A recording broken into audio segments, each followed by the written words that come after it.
Welcome to part 5 on inverse functions. We're looking at example 5.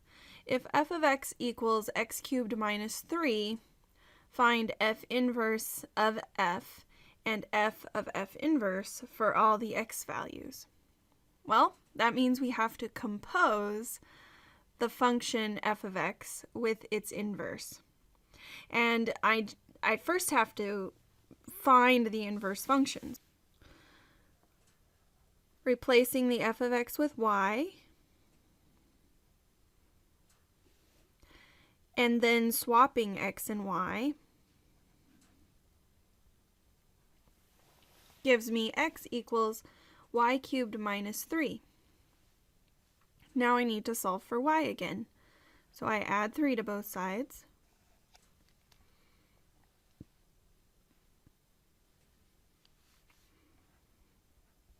So x plus 3 equals y cubed.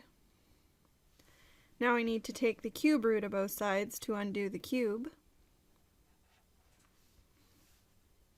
And that gives me y equals the cube root of x plus 3. Rewriting this in function notation, I have f inverse of x is equal to the cube root of x plus 3. I'm going to find out what f inverse composed with f equals.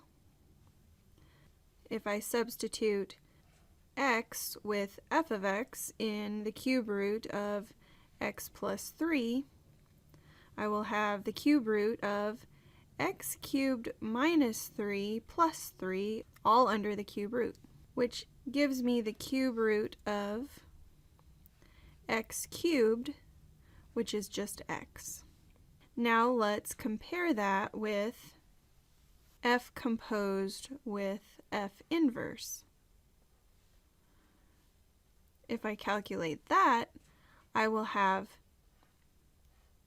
a replacement for x in x cubed minus 3. My f inverse is the cube root of x plus 3. And the exponent of 3 undoes the cube root, and I'm left with x plus 3 minus 3, which is equal to x. At this point you might be wondering, is there a relationship? And there is, because notice that both the composition of f inverse with f and the composition of f with f inverse both produce an x. So the big takeaway from this example is f inverse is the inverse function of f if and only if we have f of f inverse of x equaling f inverse of f of x. And those both the compositions, regardless of the order in which you're composing f with f inverse, has to come out with an x when you simplify it.